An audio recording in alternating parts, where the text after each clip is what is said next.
Boa noite, pessoal. Tudo bem com vocês? Sejam bem-vindos à nossa terceira aula da disciplina de Acumulação Capitalista e Desigualdade Social. Eu sou a professora Rosane e o tema da nossa aula hoje será o fenômeno da pobreza. Pobreza que nós discutimos na aula passada, né? Pobreza que marca grandemente a maioria da população brasileira, uma grande parte da população brasileira, né, diga-se de passagem. E a pobreza que nós tratamos na aula passada de questão social. Lembra? Mas primeiro vamos ver os objetivos da nossa aula, depois a gente retoma o que a gente viu na aula anterior. Vamos lá? Então nós vamos falar, né, do conceito de pobreza e seus desdobramentos. A gente sabe que a pobreza ela é uma grande expressão da questão social. Então nós vamos tratar, nós vamos conversar sobre ela, nós vamos falar dos indicadores, né, de pobreza no Brasil, quais são eles, de que forma é medida e mensurada essa pobreza no Brasil. Nós vamos discutir algumas questões relacionadas a isso, né, e relacionadas também à questão da desigualdade enquanto manifestação da questão social. Então, como eu falei para vocês, nós tratamos, né, a respeito do conceito da questão social. Nós falamos na aula passada a respeito da pobreza, do pauperismo, né, da pobreza nova e da pobreza anterior, né? Nós falamos que a questão social ela surgiu aí por volta de 1830 e ela é utilizada e foi utilizada nas mais diversas correntes, tanto da corrente de direita quanto da corrente de esquerda, né? Nós falamos na aula passada também que até o surgimento da Revolução Industrial, né, o início da Revolução Industrial, a pobreza sempre existiu. Sempre existiu gente pobre, né, que moravam ali na zona rural, que tinha o seu sitinho ali, fazia a sua colheita, né, de legumes, de verdura, tinha alguma fruta, tinha-se lá a sua vaquinha, tinha lá o seu porquinho, tinha o seu animalzinho para abater, a sua galinha, né? Quer dizer, as necessidades básicas para suprir pelo menos a sua subsistência, eles tinham, né? Para suprir as suas necessidades de alimentação, eles tinham. Com a vinda da Revolução Industrial, apareceu um outro fenômeno, um outro tipo de pobreza, que foi chamada de pobreza nova. Era uma pobreza diferente, porque as pessoas elas eram totalmente destituídas de tudo, né? Então, o que aconteceu? Na mesma velocidade que se crescia a produção numa escala avançada, a pobreza também crescia na mesma razão, né? Então a gente pode dizer que essa pobreza nova, ela foi consequência e foi gerada pela primeira onda da Revolução Industrial. Então ela é diferente daquela pobreza mais antiga, daquela pauperização que era marcada pela escassez, né? Escassez de tudo, de mercadorias mesmo. E agora com essa Revolução Industrial, ela não. É um outro tipo de pobreza, é a fome que bateu na porta das pessoas, né? Vocês puderam ver do filme Germinal, vocês puderam ver daquele dos comedores de batata, né? Vocês puderam ver, né, ali algumas expressões. Nós vimos também que essa pobreza, né, esse aumento expressivo da pobreza fez com que surgisse tendências para se explicar a questão social. Os vieses, né? O viés laico e o viés religioso e confessional. Pelo viés laico, nós temos aí, né, o positivismo, que tenta explicar, que explica a sociedade por meio de indicadores.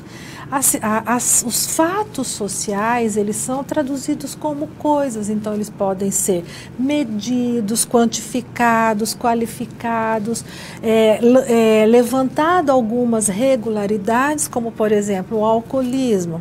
De que forma acontece o alcoolismo nessa sociedade? Então vamos medi-lo, quantificá-lo e ver a regularidade para a gente poder combater os fenômenos do alcoolismo, mas você não vai a fundo para saber a razão que acontece o alcoolismo em determinadas sociedades, né?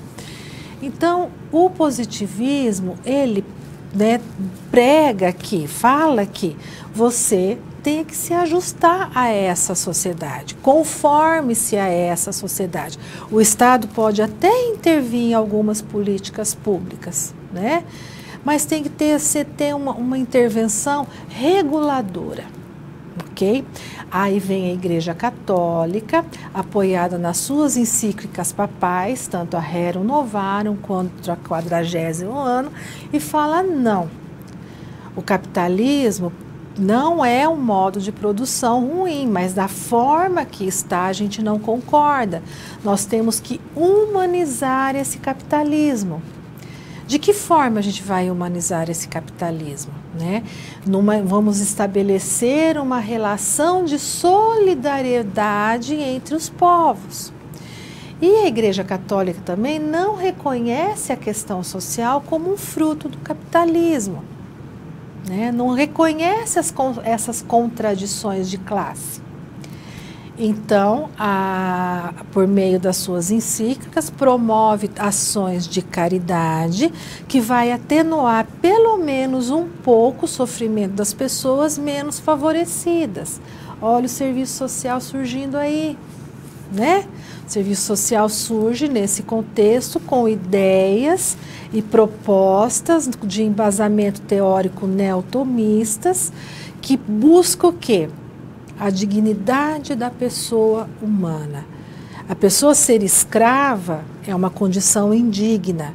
A pessoa passar fome é uma condição indigna, porque isso fere os preceitos bíblicos, religiosos. Então vamos promover o quê? Vamos promover a solidariedade entre os povos. Vamos humanizar o capitalismo, né? Aí vem um terceiro viés. Não, antes disso, deixa eu falar, né, que tanto o viés laico, inspirado pelo positivismo, como o viés religioso, inspirado pelo catolicismo, não dão conta de explicar o que é a questão social e não dão conta dos problemas gerados pela questão social. Aí José Paulo Neto fala que existe aí uma tergiversação, né? Porque ambas as correntes, elas não dão conta de explicar o que é realmente a questão social e como acabar com esses reflexos da questão social. Aí vem o marxismo e fala assim: a questão social só vai acabar quando tivermos um outro modo de produção, porque no marxismo e os autores que se baseiam no marxista, em Marx, que são os marxianos, eles falam: a questão social ela é fruto do capitalismo, é fruto da contradição entre as classes sociais fundamentais. Então você só vai acabar com a questão social por meio de uma revolução e não numa reforma de características morais e moralizadoras da sociedade, como propunha tanto o viés laico quanto confessional. Não, só vai acabar se tivermos um outro modo de produção que não seja o capitalismo, porque o capitalismo ele gera contradição, ele gera exploração dos trabalhadores, ele gera mais-valia, gera lucro e é exploratório, explorador e é excludente, né? E nós falamos também sobre a manifestação da questão social no Brasil, de várias formas, de várias maneiras. Eu tenho acompanhado o fórum e tem assim eu tenho visto algumas manifestações, algumas opiniões que são lançadas, que foram lançadas um tanto assim fora de contexto. Então eu queria, né, sugerir que vocês, alunos, estudassem um pouco mais sobre a teoria social crítica de Marx. Né? Procurem estudar um pouco mais, se aprofundar um pouco mais.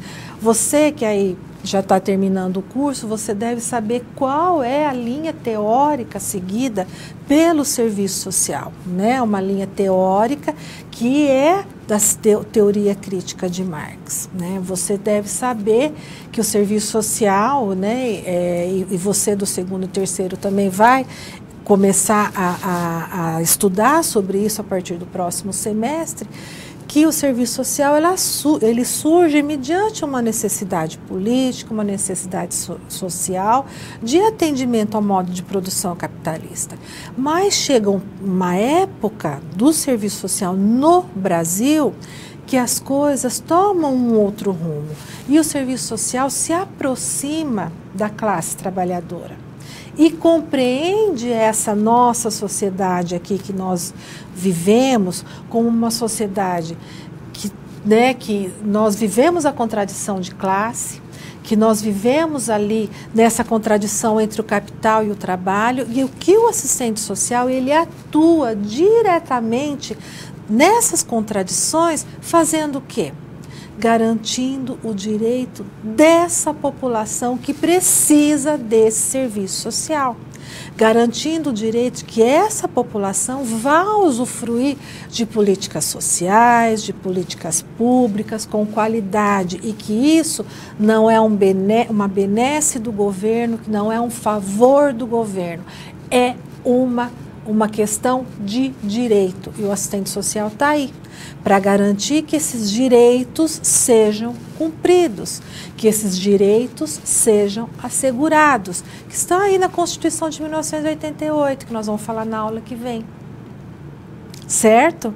Então, eu sugiro que você estude o livro da disciplina que está disponível no ambiente colaborar, no ambiente de aprendizagem de vocês, o livro online. Se você não recebeu o livro físico, mas tem o livro disponível no ambiente colaborar de vocês, no ambiente de aprendizagem, então leiam o livro. Procurem aí reportagens, tem muitas. Se você digitar assim, no Google, conceitos de desigualdade social, de acumulação capitalista, vai ter muita coisa bacana para você ver. Então procura assim, ter uma visão um pouco mais ampliada da realidade e procure assim, olha, uma coisa que é um requisito fundamental para ser um bom assistente social, sabe? Se despir do preconceito. Né?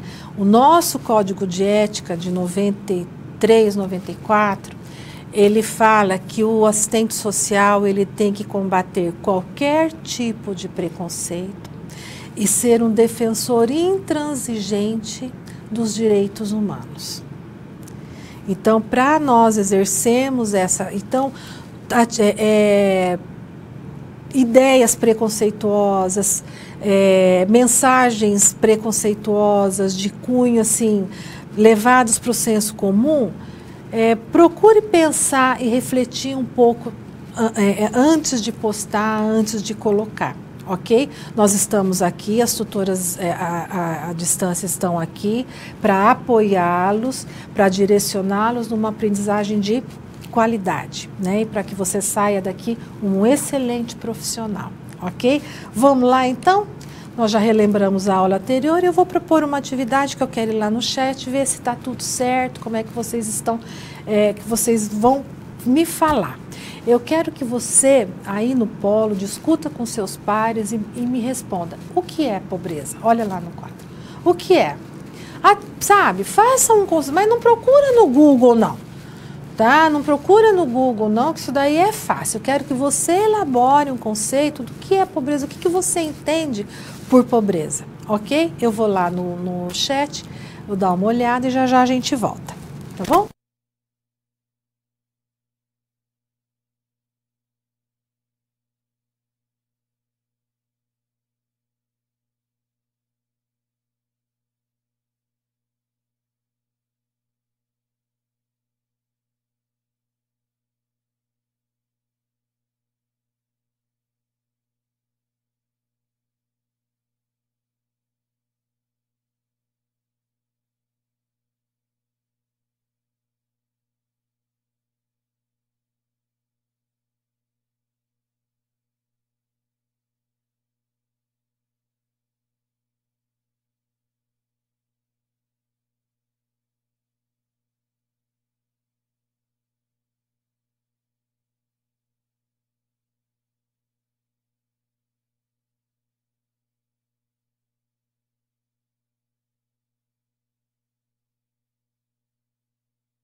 Estamos de volta, o pessoal do Rio Grande do Sul, eu acho que fala assim, pode ser entendida, né, como ausência. Pode ser econômica, espiritual, valores. Num primeiro momento, pensa-se apenas no econômico. Joia, vamos guardando isso na cabeça. O pessoal da Priscila fala assim, olha, os alunos dizem que a pobreza é a falta do mínimo para viver. É a falta de alimentação, água potável, moradia, saneamento básico, entre outros fatores que não proporcionam o mínimo para viver dignamente. Muito bem, pessoal. O pessoal de Mogi das Cruzes fala assim.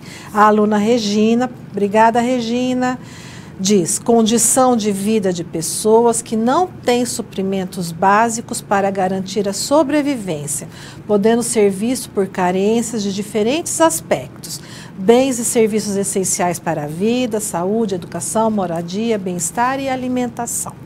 Ótimo. Tem mais um? Tem. Pessoal de Rio Grande responde que pobreza é falta de oportunidade de emprego e falta de políticas públicas sem recursos para o âmbito social. Tudo isso que vocês falaram está certo. Pobreza é isso mesmo, carência. Existem dados assim que são objetivos e tem coisas que são subjetivas. Falaram aí, né, pobreza de espírito, pobreza ética. Nós estamos assim num momento muito complicado eticamente no nosso Brasil. Olha, o pessoal de Aracaju fala, falta de condições básicas de sobrevivência. Tudo certo, é isso mesmo, né? A pobreza, a questão ética que eu estava falando para vocês, né? Hoje faleceu o neto do ex-presidente Lula, independente do que ele fez, do que ele deixou de fazer, não estamos aqui para julgar, mesmo porque ele está preso, a justiça já se encarregou, né, de julgar. E assim, a gente vê um movimento nas redes sociais de comemoração, né, de uma criança de 7 anos, que não tem nada a ver com isso, que morreu de meningite, uma doença que poderia estar totalmente erradicada, e a criança morreu. E as pessoas comemorando. Isso para mim é uma pobreza ética muito grande.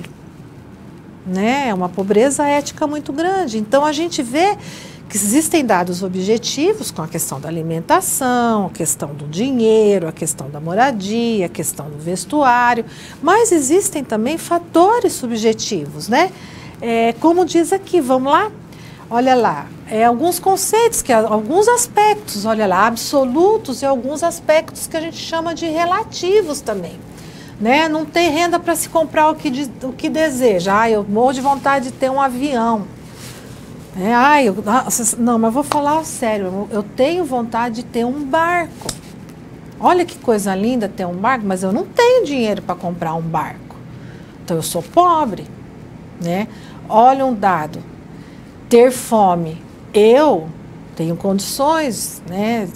A gente só não come mais porque a gente tem medo de engordar, né? Mas a gente não passa fome. Agora imagina uma pessoa que passa fome, que não tem o que comer dentro de casa. Um fator relativo, estar saudável, mente sã, corpo sã, se sentir em paz consigo mesmo, né? Também está ligado a esses aspectos, condições de moradia, de vulnerabilidade econômica, olha lá, sentir-se isolado socialmente, né? E estar excluído e outras tantas privações. Esses são conceitos importantes que a gente tem de pobreza. E tem um autor que chama Mateus, que ele é citado por Schwartzman, que fala assim, ele estudou e ele colocava a pobreza como causa principal da pobreza, a grande velocidade com que a população crescia em detrimento à pouca produção de alimentos. Então ele atrelava a pobreza à questão de alimentos, a alimentação. As pessoas são pobres porque as pessoas não têm alimento suficiente para se manterem nutridos. né? Não tem alimento suficiente porque a população cresce demais, tem uma explosão demográfica muito grande e a partir dessa explosão demográfica não são produzidos alimentos suficientes para atender a todo mundo, né? Mas, na verdade, não é bem assim, né? Existem outros conceitos e também a gente não tem como estabelecer um conceito ideal, um conceito definido a respeito de pobreza. Vamos lá para o quadro e a gente vê que não tem como definir, né, de uma forma universal. A pobreza é assim, pronto, acabou e é única, né? Não tem como. O que a gente pode dizer? Que assim, que é certo que a pobreza, olha aqui, grifa aí, refere-se a situações de carência em que os indivíduos não conseguem manter um padrão mínimo, mínimo de vida, condizente com as referências socialmente estabelecidas em um dado momento histórico, né? Referências socialmente estabelecidas. Referências socialmente estabelecidas são referências que as pessoas têm de costumes, né, de uma dada região. O pessoal do Nordeste tem uma forma de se alimentar, né, tem uma forma de um tipo de carne, por exemplo. Eu nunca tinha comido carne de bode, eu fui para o Nordeste esse ano e eu comi, achei gostoso, né? Então, aqui no Sul a gente não tem o hábito de comer esse tipo de carne, né? Então, são diferenças regionais. Então, essas referências socialmente estabelecidas, as pessoas elas não têm condições de manter esses mínimos, né? E num dado momento histórico. Como eu já falei para vocês, os trabalhadores lá do século XVIII, século XIX, eles tinham uma necessidade. O trabalhador de hoje tem outra necessidade. Da década de 20, da década de 40, da década de 60. Então, a gente tem que pensar no momento histórico que nós estamos também, né? E nesses conceitos de pobreza, existem alguns pontos que a gente deve saber entender e deve compreender, justamente por conta que são pessoas que a gente vai trabalhar, né? Futuramente nós vamos trabalhar. Um desses conceitos, vamos lá, é de indigência, né, e pobreza, que retratam aí situações de carência de rendimentos insuficientes, tá, gente? Coloca aqui, ó. Insuficientes, tá?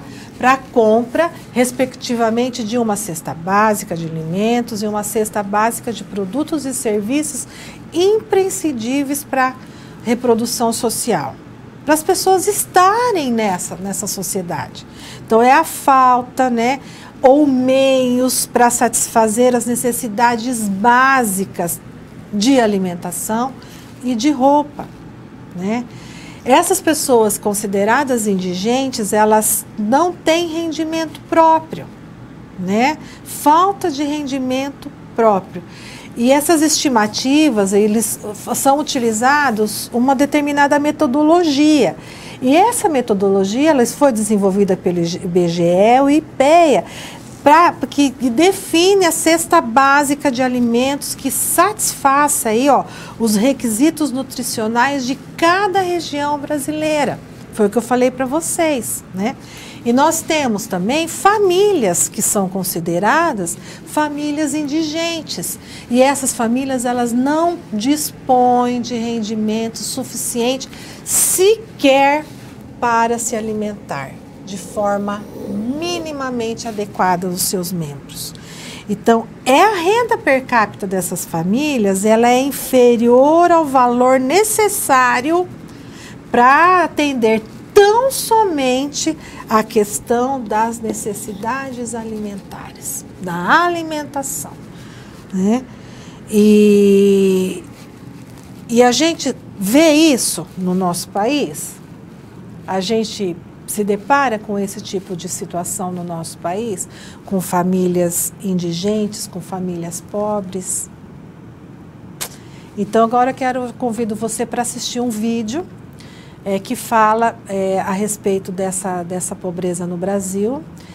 E eu sugiro que você, se você tiver oportunidade, acesse pelo YouTube, tem o endereço aí no PDF de vocês, acessa no YouTube para você poder assistir ele na totalidade. Ele é muito bom, muito bacana. Vamos lá? Já já a gente volta a comentar. Se vocês tiverem algum comentário, alguma coisa para contribuir, vocês podem mandar pelo chat, que a gente vai comentando aqui durante a aula, ok? Eu gosto de bastante participação, tá bom?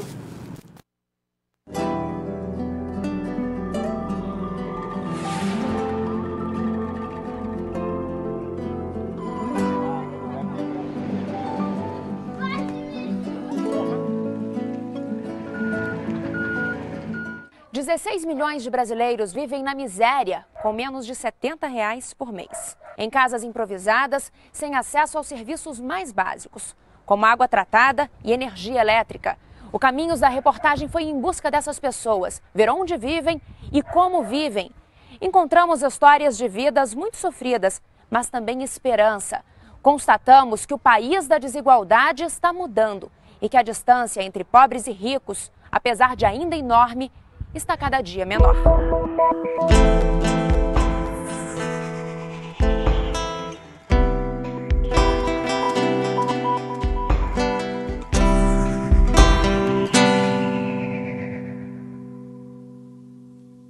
A pobreza, acho que é ver num lugar desse, sem ter dignação, ter lugar digno para morar.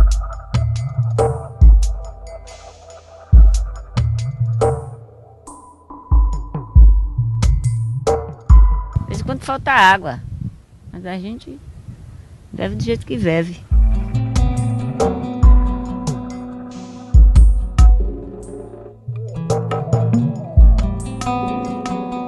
Uma casa como daquela lá, um prédio assim, que não fica assim, a casa caindo, né?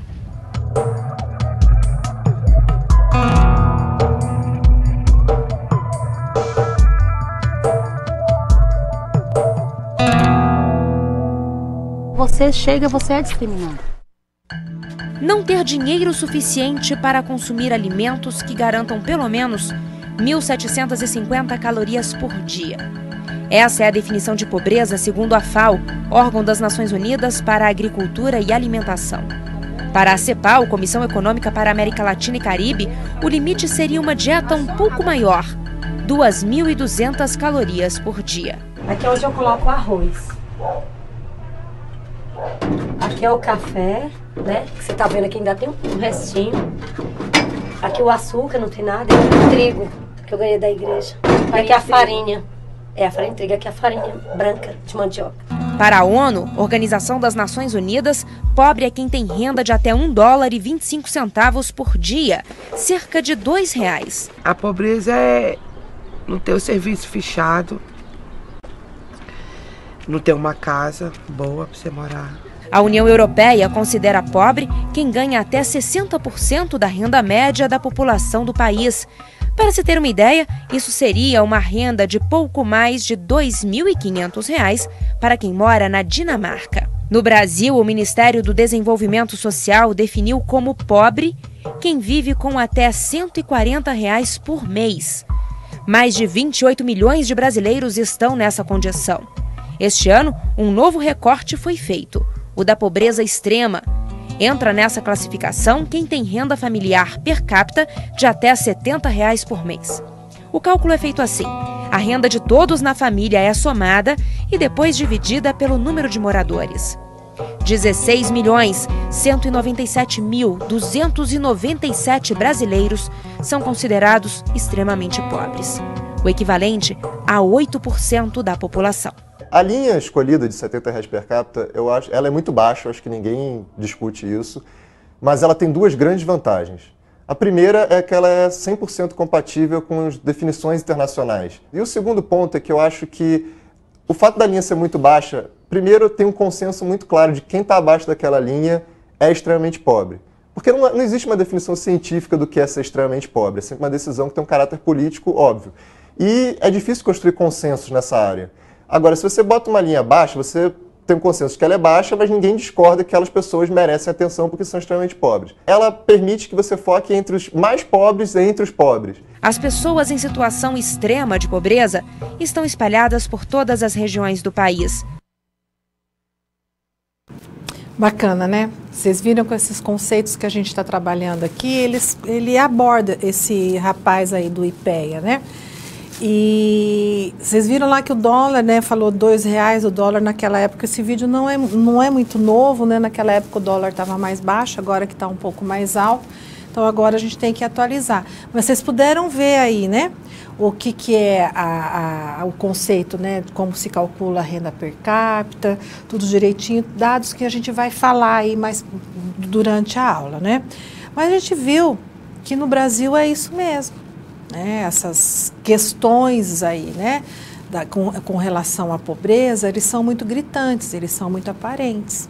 E existe um outro conceito aí que é a linha da indigência. Vamos lá? Então, olha, essa linha da indigência considera as pessoas que conseguem adquirir com a sua renda monetária uma cesta de alimento, com quantidade de caloria mínima para sua sobrevivência, né? Se essas pessoas elas estão aí abaixo disso daí, elas são consideradas indigentes ou extremamente pobres, né? Se essas pessoas estão abaixo dessa linha, se elas não conseguem nenhuma quantidade de alimentos que tem aí as calorias mínimas, como o CEPAL sugere 2.200 calorias por dia, né? Essas pessoas estão abaixo, elas são indigentes ou extremamente pobres. E nós temos também a linha da pobreza, né, que corresponde ali ao valor da linha da indigência, acrescido de um valor monetário correspondentes a outras despesas. Então, além da alimentação, vestuário, transporte, habitação, as pessoas com renda abaixo dessa linha, elas são consideradas pessoas pobres. Então, são um pouquinho melhor da indigência, né? Por muito tempo se utilizou como regra, assim, como parâmetro, o salário mínimo, né, para determinar o que era a pobreza e qual que é a linha de pobreza, né?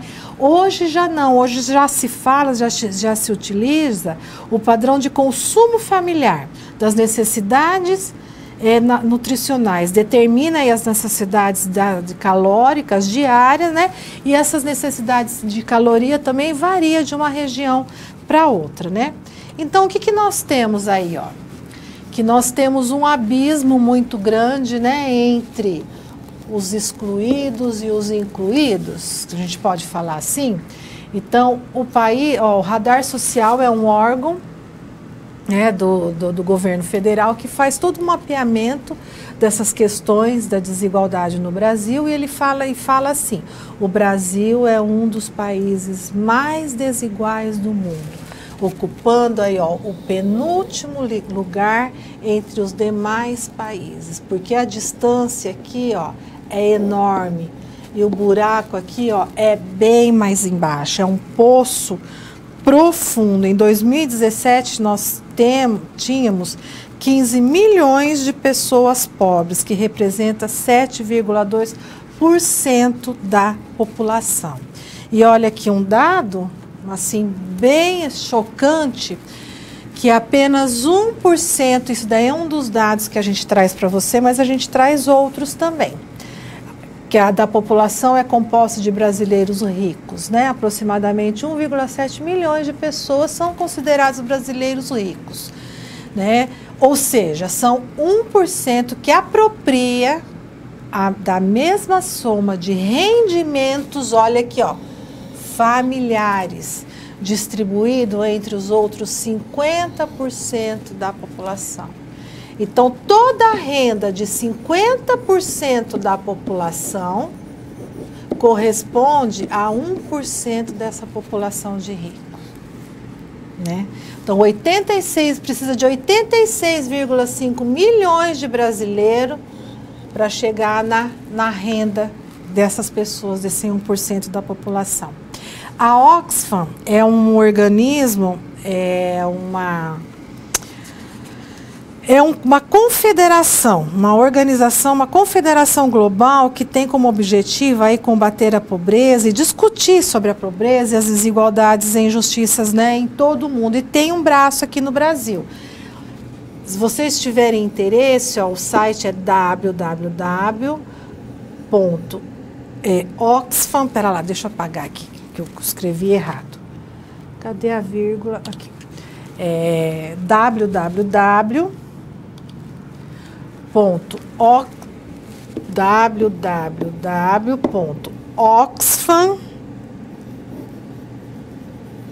é X aqui, tá, gente? oxfam.com.org.br, www.oxfam.org.br. Essa Oxfam fala assim que 1% mais rico, né, esse dado tem de 50%, mas a Oxfam fala que também que são 30%, né, da renda nacional, fica com 30% da renda nacional.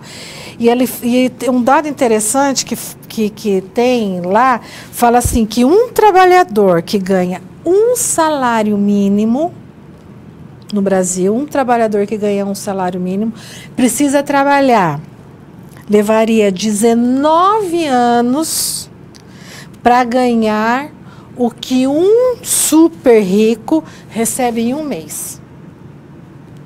Um trabalhador que recebe um salário mínimo precisa de 19 anos para ganhar o que um super rico ganha em um mês.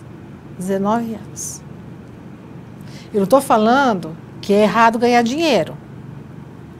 O errado é ganhar dinheiro à custa do suor e do sacrifício do trabalho do outro. Isso é errado. Mas não é errado ganhar dinheiro. Eu posso ter um iPhone, posso ter o que eu quiser. Nós não estamos pregando aqui o comunismo. Mas que esse iPhone não seja à custa do suor do trabalho do outro, da exploração do outro. Que o outro seja, né, tenha condições dignas também. Que ele tenha condições também de ter, né, um iPhone, por exemplo, que eu acho assim super caro. Né? Vamos lá para o quadro? Tem uma atividade agora. Então, olha, vamos pensar aí na tua região, aí no quintal da sua casa. Como são produzidas essas desigualdades no Brasil? Você acha que o nosso país é um país pobre? Vou lá no chat dar uma olhadinha e já a gente volta, tá?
pessoal de Mogi, das Cruzes de São Paulo, fala fome, né? Como são produzidas as desigualdades, né? Pelo aumento da fome, o índice da pobreza, crescimento da violência, dificuldade de acesso ao ensino, evasão escolar e a má distribuição de renda. Obrigada, pessoal. É isso mesmo, né? E a gente vê que a gente precisa falar dessas desigualdades. Não tem, a gente só vai conseguir, só vai ser possível, vamos lá para o quadro, e a gente vê o nosso país, ó, não é possível erradicar a pobreza no mundo sem reduzir aí drasticamente os níveis extremos que a gente tem de desigualdade, né? Por quê? Porque elas interferem, essas desigualdades, na capacidade do Estado e da sociedade de redistribuir essa renda, né? Erguem barreiras à mobilidade social, né, e mantendo essas parcelas da população na pobreza e à margem da sociedade. Nós vemos aí o nosso país tão rico, tão forte, com uma agricultura, é o maior produtor de soja do mundo, e os Estados Unidos está deixando de comprar a soja brasileira, vai comprar da China, né, é um problema sério para a balança comercial, trigo. Então a gente vê que o Brasil não é um país pobre. Muito pelo contrário, ele é um país considerado pobre quando existe uma escassez de recursos. O Brasil tem recursos suficientes e aos montes, né? Mas apesar de um volume aceitável de avanços e riquezas, esses recursos eles são extremamente mal distribuídos. Então o Brasil não é um país pobre, mas sim um país extremamente desigual. Extremamente desigual. E a gente vê que essas desigualdades é aquilo que eu falei para vocês. 1% dos mais ricos se apropria do mesmo valor que os 50% mais pobres, né? Há no Brasil 56,900 milhões de pessoas abaixo da linha da pobreza. Essas 24,7 milhões vivem na extrema pobreza, né? A Oxfam vem com outro dado, que em 2017, 15 milhões de pessoas pobres, que representava aí 7,2% da população, né? Só que nós temos aí no mundo, ó, né, isso daí foi uma reportagem do Estadão que fala 72 pessoas mais ricas do mundo têm a mesma renda que metade da população mundial. Né, mundial. Você sabe quem são essas pessoas mais ricas do mundo?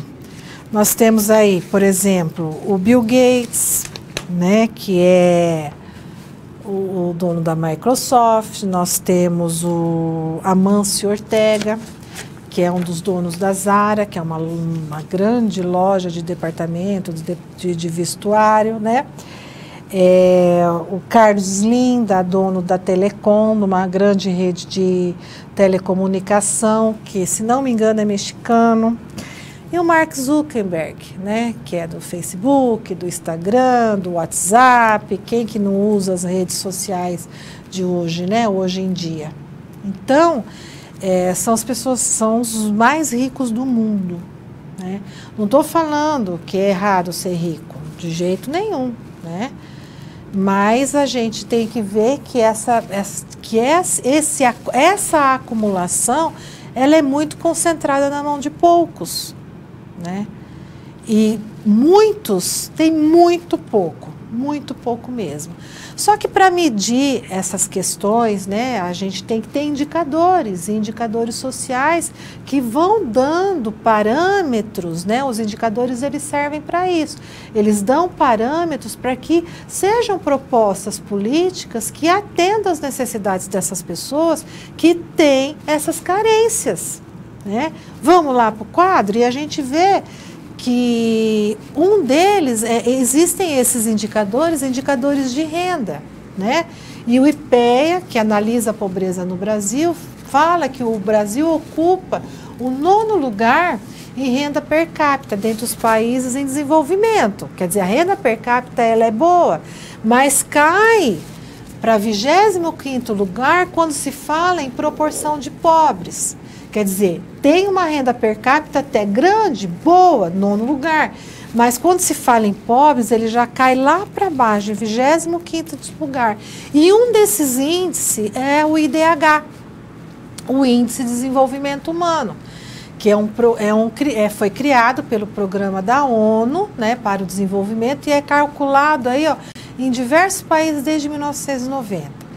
Esse índice ele varia de 0 a 1, né?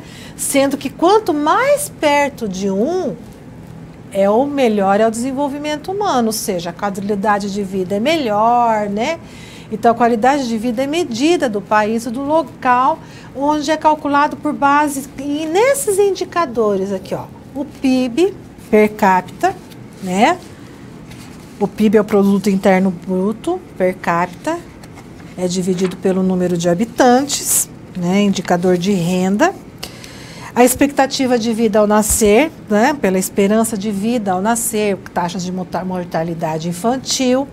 E taxa de escolaridade, né, que é um índice educacional que pega aí, ó, por uma combinação das pessoas que são alfabetizadas de 15 anos ou mais e a população em relação à população de 7 anos a 22 anos de idade que são alfabetizados. Então, qual é a taxa de escolaridade? Então, pega esses 3 índices, fazem os cálculos, as tabelas, tudo direitinho, isso por matemáticos, para estatísticos, e sai o índice de IDH do Brasil, né?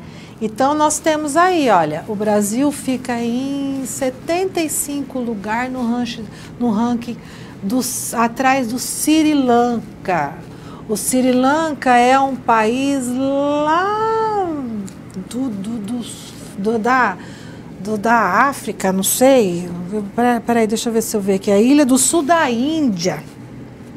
Do sul da Índia. Né? O Brasil fica lá atrás, ó. Fica atrás do Sri Lanka em índice de desenvolvimento humano, né? Então, outro índice importante que nós temos é o índice de Gini, que o coeficiente de Gini, ou índice de Gini, foi calculado, né, um cálculo para medir as condições de desigualdade social, né? Então, foi desenvolvido por um italiano, Conrado Gini, em 1912. E apresentam dados, olha, número também de 0 a 1, onde o 0 corresponde a uma completa igualdade, né? Na renda, onde todos detêm a mesma renda per capita. E quanto mais perto, olha lá, ó, e 1 corresponde a uma completa desigualdade entre as rendas, onde um indivíduo ou uma pequena parcela de uma população detém toda a renda e os demais nada têm. O índice do Brasil, em 2015, era 0,49, o índice de Gini do Brasil, né? Agora, para a gente ter parâmetros para a gente comparar, né? Da Finlândia, que é um dos países mais desenvolvidos do mundo, que a qualidade de vida é excepcional, é 0,24. Da Noruega é mais baixo ainda, 0,23. Vamos falar agora de pobreza, o Haiti, né? 0,58 o índice de Gini. Quer dizer, é bem desigual também.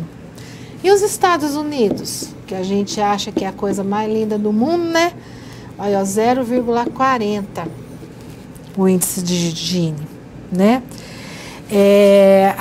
Esse site que eu sugeri para vocês, a Oxfam Brasil, eles apontam que entre 2016 a 2017, a redução das desigualdades no Brasil foi interrompida pela primeira vez nos últimos 15 anos. Isso é um reflexo direto da recessão econômica pelo qual o Brasil passa. O Brasil vive uma recessão econômica, vive um problema conturbado, uma transição muito conturbada, né? Um governo que está começando agora, com características peculiares. Os empresários, os organismos internacionais ainda estão muito cautelosos em investimentos no Brasil. Então, tudo isso reflete. E isso faz o quê? Com que se potencialize as desigualdades sociais, né? Apareçam com muito mais importância essas desigualdades sociais também, né? Vamos lá, continuando? Que segundo dados do IBGE aí, olha, né, apesar da melhora do índice Gini no Brasil, os 40% mais pobres da população brasileira eram responsáveis aí, ó, por 13,3% da renda de todo o país, enquanto os mais ricos detinham aí, ó, 41,9% em 2012. Né?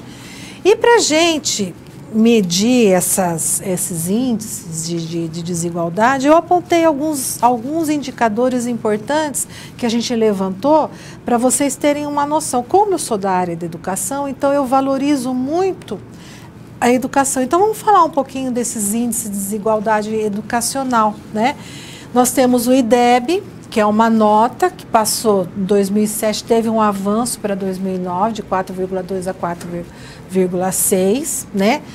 Os idosos, eles estão assim se alfabetizando mais.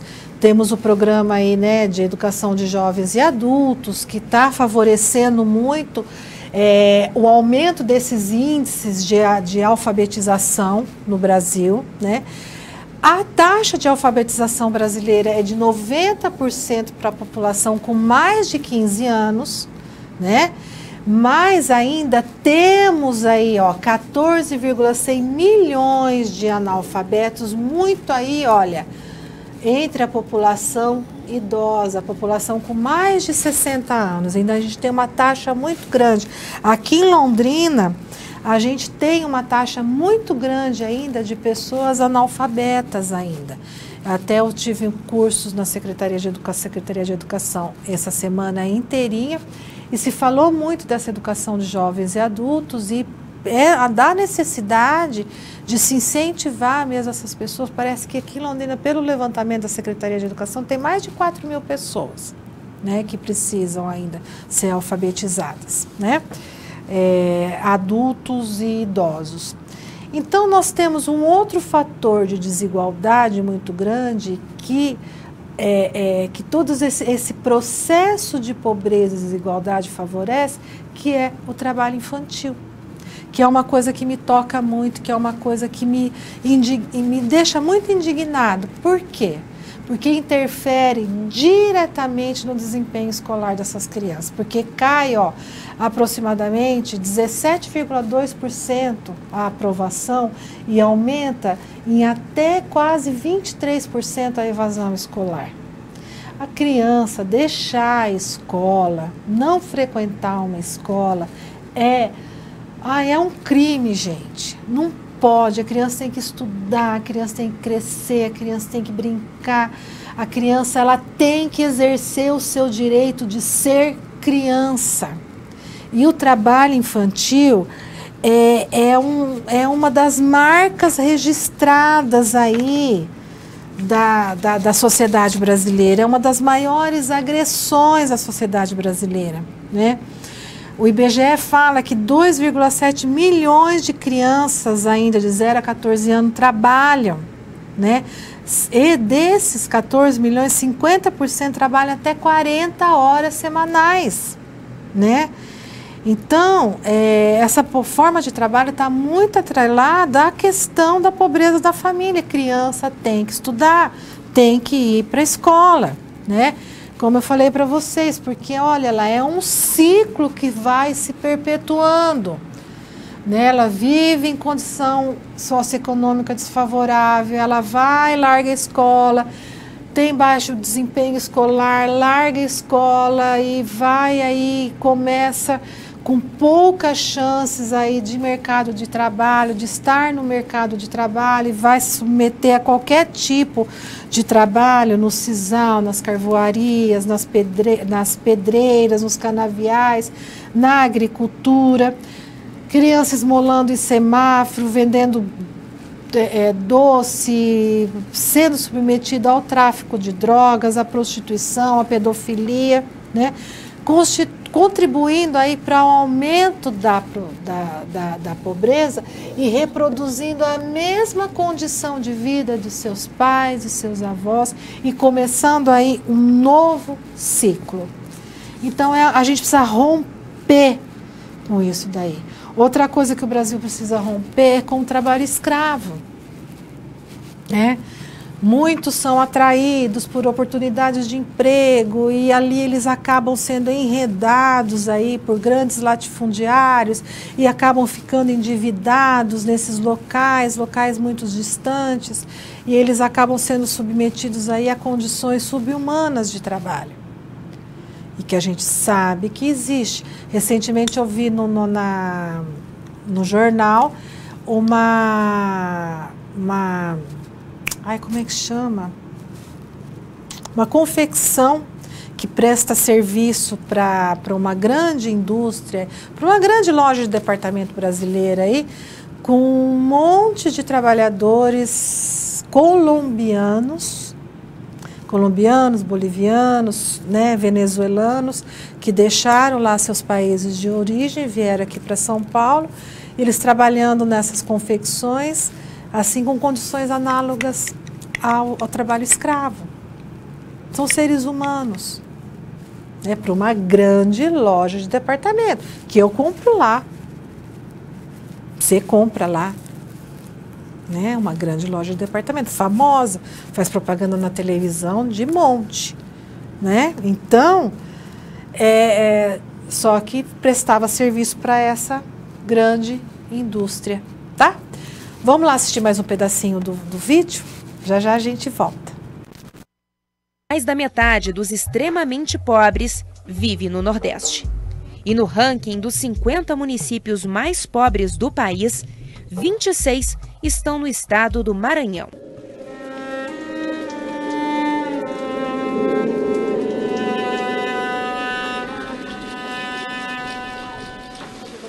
Em comparação ao número de habitantes, o Maranhão é o estado que tem mais pessoas em situação de extrema pobreza.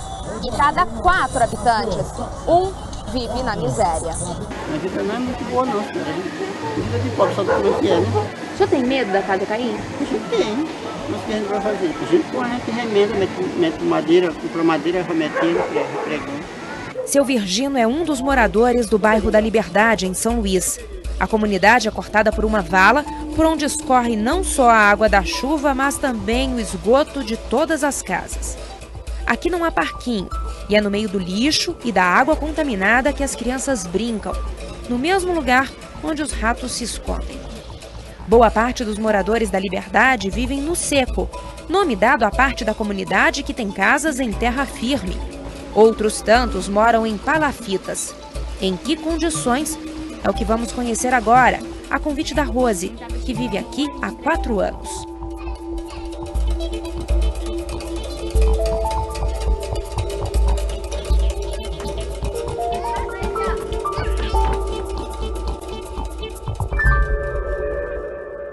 Essa é a casa dela. 2 cômodos para 6 pessoas. E não tem cama para todo mundo. Dá pra ver aqui nas telhas, tem uns pedaços que não estão tampados, né? Que tem uns buracos. Molha tudo aí, molha. Como é que é quando chove? Molha tudo. E quando chove à noite, que balança muito, a gente fica com medo da casa cair e fica acordado. Aí molha tudo. Aí, o único lugar que não molha muito é na sala. Aí a gente corre pra sala. Os meninos estão dormindo, mas eu e eles estamos acordados. Porque se acontecer alguma coisa... Todo ano, Rose vive a mesma agonia quando chove, quando a maré baixa e o perigo da casa cair é maior, e quando a maré sobe. Quanto mais a casa mais alta, mais ela balança. E se deixar baixa, a maré entra, aí destrói tudo que tem. A gente já tem pouca coisa aí pra comprar, a dificuldade. E quando a gente arranja esse serviço que a maré tá grande, a gente nem vai ficar. Porque se quer banhar na maré, a gente tem medo, né? De ir e achar eles banhando na maré. Eles querem olhar, eles pensam que é praia e querem banhar. Aí é de aqui, quem mora aqui é difícil.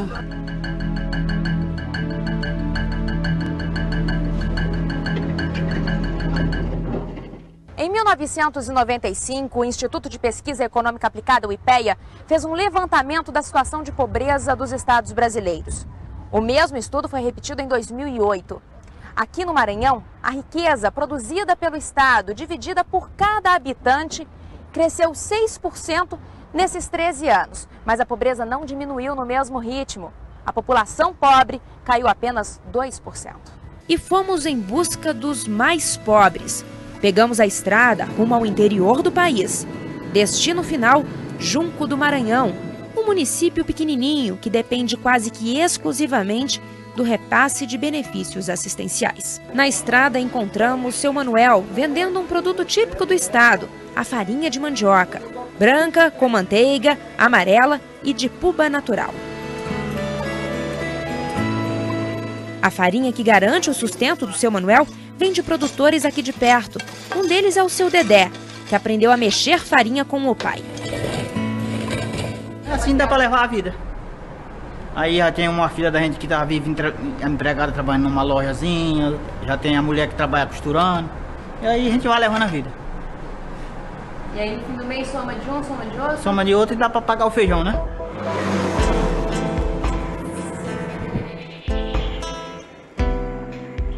À medida que nos distanciamos mais da capital, o cenário muda.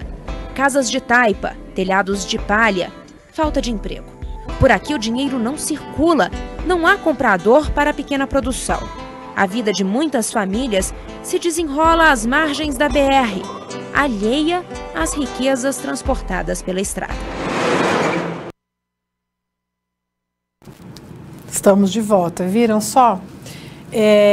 Esse trecho aí me emociona muito porque eu vejo aquelas crianças lá da Rose, né, a personagem ali da história, né, da reportagem, né, e eu fico pensando, viram que crianças mais lindas, né, com todo o direito,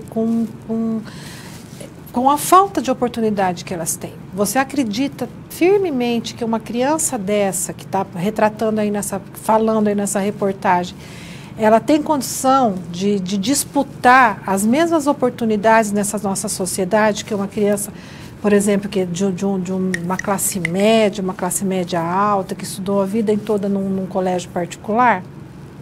É claro que não, ela infelizmente, ela vai reproduzir o mesmo ciclo de pobreza dessas famílias.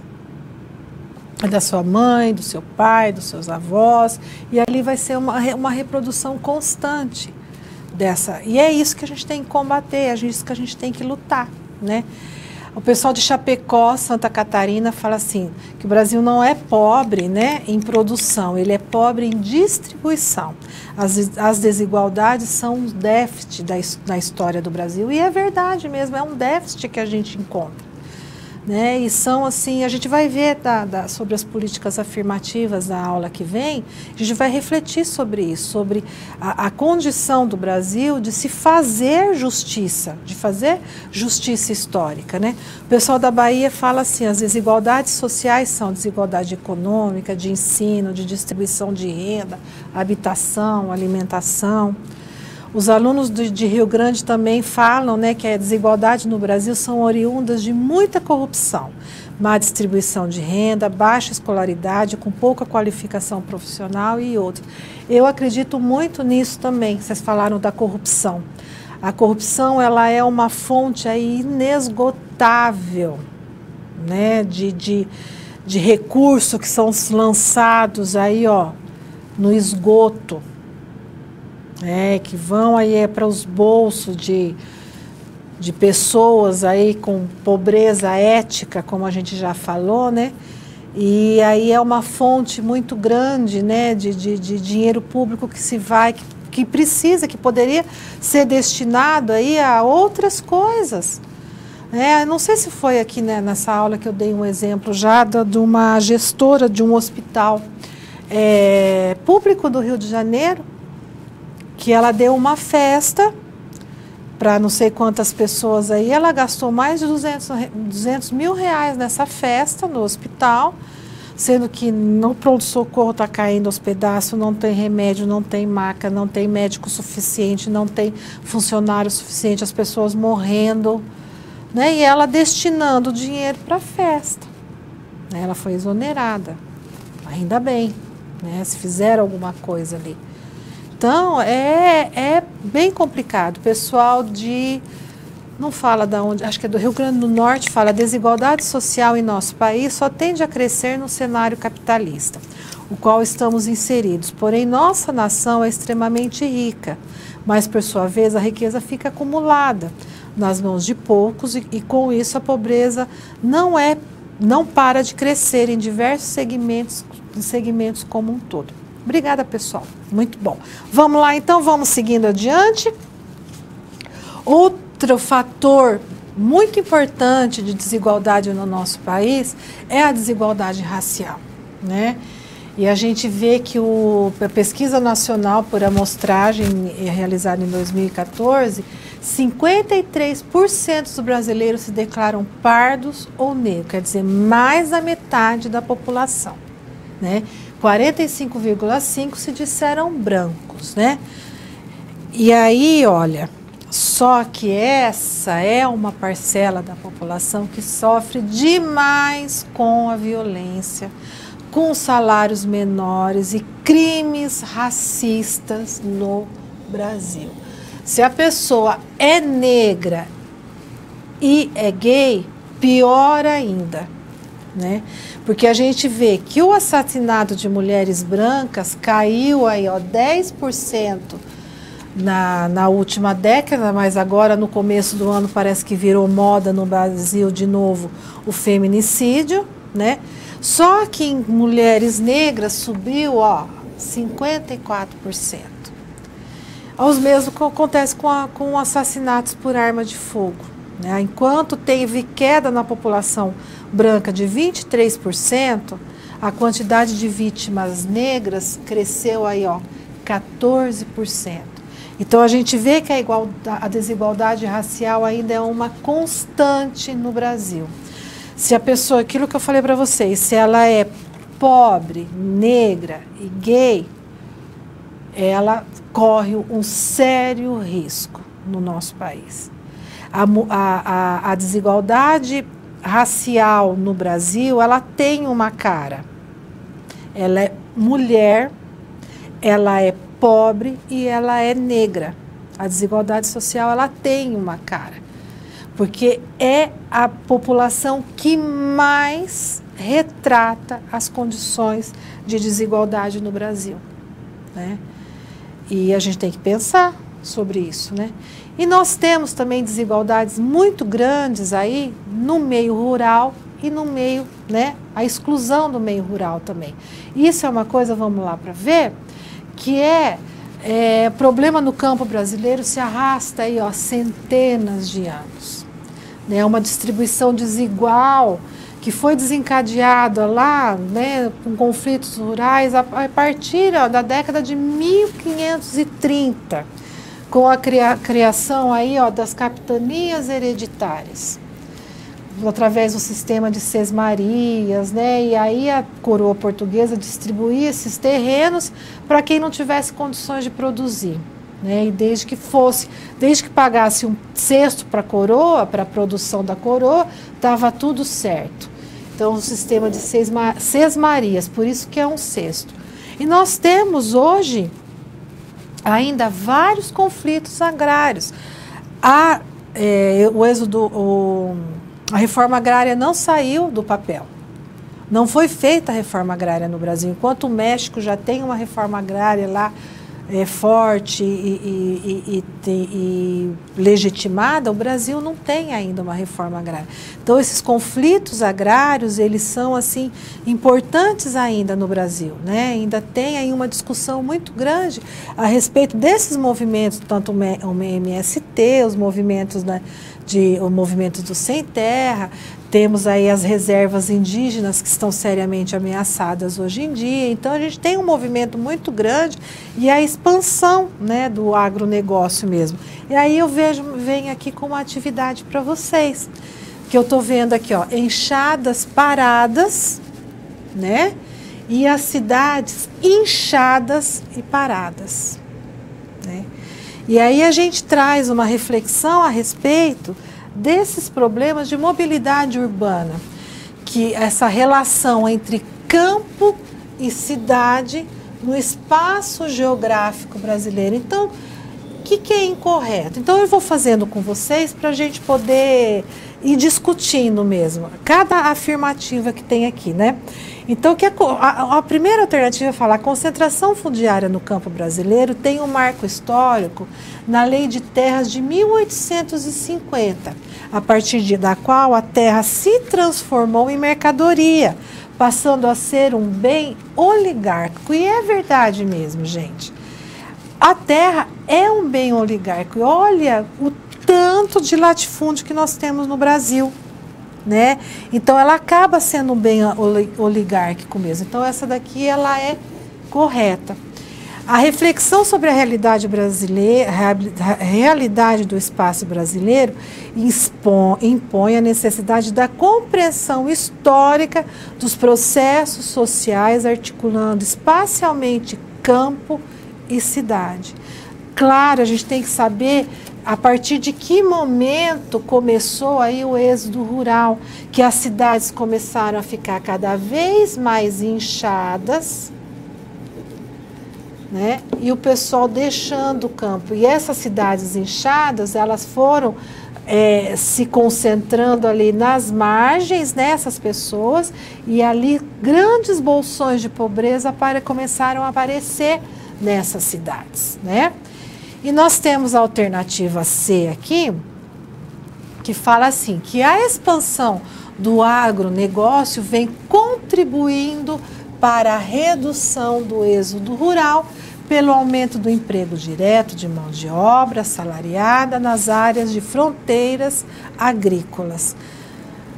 Agro é pop, agro é tudo, só que o agronegócio ele está cada vez mais mecanizado, então não está reduzindo, e está cada vez mais se produzindo latifúndios, né, grandes latifúndios, e os pequenos produtores eles estão acabando.